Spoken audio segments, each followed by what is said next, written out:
박희락 교수입니다. 오늘은 오캄의 면도날을 북한에 한번 적용을 해보겠습니다. 이 말은 좀 생소하게 들리겠지만 저도 어떤 영화를 통해서 알게 되었습니다. 그 영화의 제목은 컨택트라는 건데요. 1997년에 나왔습니다. 조디 포스터라는 그 미국의 여자 배우가 우주 관측에 미친 엘리 에로웨이 박사로 출연했던 영화인데요. 한국에서는 컨택트로 번역됐었습니다. 외계인과 접촉해서 그들이 보내주는 설계도로 비행체를 만들어서 베가라는 별에 다녀옵니다. 그러나 아무도 그녀를 믿어주지 않습니다. 왜냐하면 지구에서는 수초 만에 모든 게 끝났기 때문입니다. 이 영화에서 많은 사람들이 기억하는 대사가 있습니다. 외계인이 있느냐는 어린 학생의 질문에 조디 포스터는 이렇게 설명을 합니다. 이 넓은 우주에 인간만 있다면 엄청난 공간의 낭비라고 말입니다. 외계인에게 보내는 인류의 대표를 뽑으면서 인류의 95%가 종교적 신을 믿는데 신을 믿지 않는 사람이 가서는 안 된다면서 조디 포스터의 경쟁자가 조디 포스터에게 도전을 합니다. 그때 그 경쟁자가 제시한 용어가 바로 오캄의 면도날입니다. 신이 존재한다는 말보다 신이 존재하지 않는다는 말이 가정이 없고 단순하기 때문에 에로웨이 박사는 신을 믿을 수 없다는 말이었습니다. 오캄의 면도날 설명드리면 이것은 14세기 영국의 논리학자이면서 프란체스코에 수사했던 오캄의 윌리엄의 이름에서 유래되었습니다. 단순성의 원리라고 불릴 정도로 오캄의 면도날은 가장 상식적이고 간단한 설명이 타당할 확률이 높다는 말입니다. 다른 말로 하면 어떤 현상을 설명할 때 불필요한 가정을 많이 하면 할수록 틀릴 가능성도 높아진다는 것이고 따라서 면도날을 이용을 해서 그 불필요한 가정들을 잘라버려야 한다는 말입니다. 예를 들면 어떤 사람이 밤에 복면을 하고 살금살금 집에 들어오고 있을 때 가장 단순한 설명은 도둑질을 하기 위한 것입니다. 주인을 놀리기 위해서 의도적으로 도둑처럼 변장하고 들어왔다는 등의 설명도 가능하지만 가정이 많기 때문에 틀릴 가능성이 높다는 것입니다. 사랑하니까 헤어진다라는 말도 불가능한 것은 아니지만 이것은 그 사람이 아직도 나를 사랑한다는 가정이 추가되어야 한다는 점에서 틀릴 가능성이 높고 사랑하지 않기 때문에 헤어진다는 말이 맞다는 것입니다.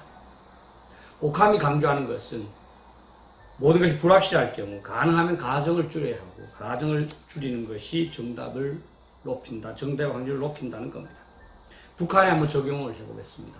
첫째, 북한이 무력을 통한 적화 통일의 목표를 포기했다. 북한은 6.25 때 무력을 통한 적화 통일을 시도했고 지금 또 휴전 상태입니다. 북한은 2010년 개정된 그들의 노동당 규약 전문에 조선 노동당의 당면 목적은 공화국 국방부에서 사회주의의 완전한 승리를 이룩하고 전국적 범위에서 민족 해방과 인민 민주주의 혁명 보합을 완수하는 데 있다라고 명시하고 있습니다. 즉 북한의 대남 전략 목표는 민족 해방, 인민 민주주의 혁명을 한반도 전체에서 완수하는 것입니다. 공산주의는 기본적으로 전쟁은 정치의 수단이라고 생각하기 때문에 북한이 무력 적화 통일을 포기했다고 말하기는 어렵습니다. 오캄의 면도날에 의하면 북한이 적화 통일 야욕을 버렸다는 것보다는 유지하고 있다는 것이 가정도 적고 단순한 설명입니다. 둘째, 북한이 체제 유지를 위하여 핵무기를 개발했다. 우리는 북한의 체제가 위태롭다고 생각하지만 그들은 그렇게 생각하지 않을 가능성이 높고 사실 그렇지 않을 수도 있습니다. 수십 년 동안 북한이 붕괴된다고 했지만 그 징조는 나타나지 않고 있습니다. 북한도 미국의 적대시 정책 때문에 그들이 핵무기를 개발했다고 말하지 체제 유지를 위해서 개발했다고 말한 적이 없습니다. 북한이 체제 유지를 위해서 핵무기 개발했다고 말하는 것은 한국의 일부 학자들이 그들의 시각에서 자의적인 가정을 사용해서 해석한 내용일 뿐입니다. 실제로 북한은 6.25 전쟁 직후부터 핵무기 개발을 시작해서 1960년대에 IRT-2000이라는 실험용 원자로를 소련으로부터 도입했고 1980년대 영변에 5메가와트 이 발전소를 완공을 해서 가동을 했습니다. 동구가 붕괴되기 전에 이미 북한은 핵무기 개발에 대해서 상당한 능력을 갖고 있었습니다.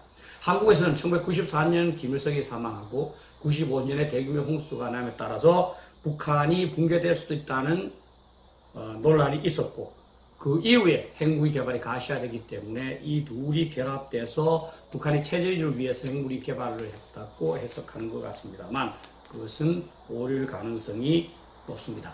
오카메 면도날에 의하면 북한이 체제주의를 위한 목적으로 핵무기를 사용한다면 개발했다면 너무나 많은 과정이 필요합니다. 북한 지도자들도 합리적일 것이다. 북한은 내부적으로 붕괴되고 있을 것이다. 북한도 동일민족에 대해서는 절대로 핵무기를 사용하지 않을 것이다. 라는 등입니다. 북한은 핵무기로 위협하여 미국을 한반도에서 축출하고 적화 통일을 달성하려 한다는 해석이 단순하고 오카모의 면도날에 부합됩니다. 셋째, 북한은 경제발전을 대가로 핵무기를 포기하려 한다. 북한의 경제발전을 그렇게 중요시했다면 아예 핵무기를 개발하지 않았을 겁니다. 또한 공산주의를 지속하지 않고 벌써 남한처럼 시장경제 요소를 도입하였을 것입니다. 북한이 핵무기를 포기하려 한다는 것보다 하지 않으려 한다는 것이 훨씬 간단한 설명이고 이것이 오카모의 면도날에 부합됩니다. 북한이 핵무기를 포기하려 한다면 너무나 많은 과정이 필요합니다. 예를 들면 북한 지도자도 국리민복을 최우선시할 것이다. 지금까지 비핵화하지 않는 것은 대가를 많이 받기 위한 것이다. 핵무기를 폐기하려는 북한이 계속 핵무기를 생산하는 것도 대가를 키우기 위한 전략일 뿐이다. 북한이 미국을 위협하는 대륙간 탄도탄을 개발하려는 것도 협상의 대가를 키우기 위한 전략일 뿐이다 등입니다. 이렇게 많은 과정 중에서 하나라도 틀리면 북한이 핵무기를 포기하려 한다는 주장은 틀리게 됩니다. 오카모의 면도날을 적용을 해보면 북한은 무력 적화 통일을 포기하려 하지 않고 있고 무력 적화 통일을 위하여 핵무기를 개발하였으며 따라서 적화 통일이 달성되기 전까지는 핵무기를 포기하지 않을 것이다 라고 봐야 합니다. 한국에서는 어떤 분야에서 전문가라고 지칭하는 사람일수록 단순한 설명보다는 복잡한 설명을 선호하는 경향이 존재합니다. 그걸 통하여 자신의 지적 능력이 다른 사람보다 크다는 것을 입증하고 싶기 때문입니다. 보통 사람들은 알 수 없는 깊숙한 곳에 숨겨진 상대의 의도를 안다고 자랑하고 싶기 때문입니다. 그러나 이것은 오카메 면도날을 정식으로 위배하는 것이고 따라서 틀릴 확률이 높습니다. 북한이 미사일을 쏠 때 우리는 우리를 위협하는 것이라고 간단하게 생각하지만 전문가들은 꼭 우리에게 대화를 하기 위하여 그렇게 한다고 말합니다. 잘나 보이는 해석이지만 맞지 않는 추론이고 이로 인해서 우리의 대북핵 정책은 계속 시행착오를 겪고 왔습니다. 지금까지 북한이 핵실험이나 미사일 시험 발사를 하면 전문가들은 미국을 협상 테이블로 끌어내고 남북관계에서 주도권을 확보하고 북한의 대내적 결속을 도모하기 위한 것이라고 추측했습니다. 그러나 이것은 오카메 면도날의 정면으로 위배되는 것입니다. 북한은 핵무기를 개량 및 성능 개량하고 개발 및 성능 개량하고 미사일을 성능 개량하기 위해서 핵실험과 미사일 시험 발사를 했고 이것이 오카메 면도날에 부합되는 설명입니다.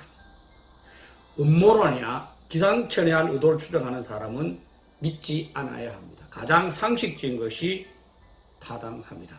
여러분들의 생각이 일반적인 국민께서 생각하는 것이 맞습니다. 사랑하지 않아서 헤어지는 것이지 사랑해서 헤어지는 것은 아닙니다. 참고가 됐으면 좋겠습니다.